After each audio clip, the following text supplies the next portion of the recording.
Republicans have spent the last 5 years defending the armed mob that attacked police officers at the Capitol on January 6, 2021.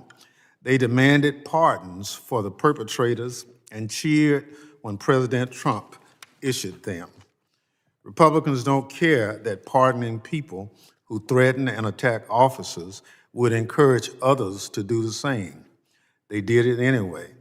Many Republicans voted to put this plaque, staff were displaying the poster, in the Capitol honoring the service and sacrifice of law enforcement on January 6th, but have since been silent on their leadership, still refusing to hang the plaque for fear of angering President Trump.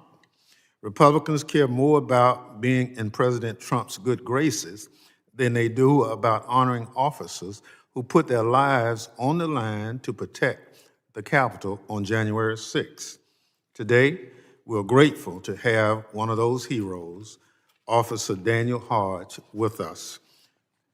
His testimony to this committee and his prior testimony before the committee on January 6th attack, which I was honored to chair, is as insightful as it is powerful. Officer Hodges responded to the Capitol on January 6th, where he and his fellow officers were beaten, tased, and crushed by an armed mob that wanted to block the peaceful transfer of presidential power. Officer Hodges, no matter how many times you've seen it, I cannot imagine how difficult it is for you to watch that footage of yourself in the tunnel.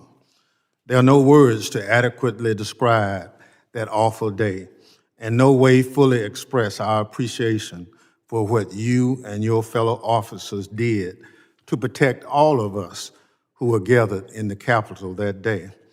I know the threats of violence against you and other officers did not end on January 6th, but continue to this day. I thank you for being here and commend your bravery in continuing to speak out.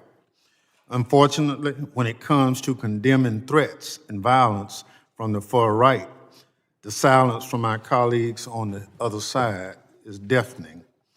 Until Republicans are willing to acknowledge the problem on their side of the political spectrum and do something about it, their statements about protecting police officers are hypocritical.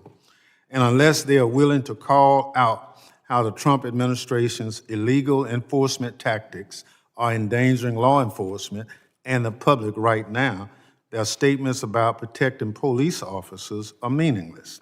I urge Republicans to join us in condemning attacks against police, regardless of ideological motivation, and begin holding the Trump administration accountable for its action.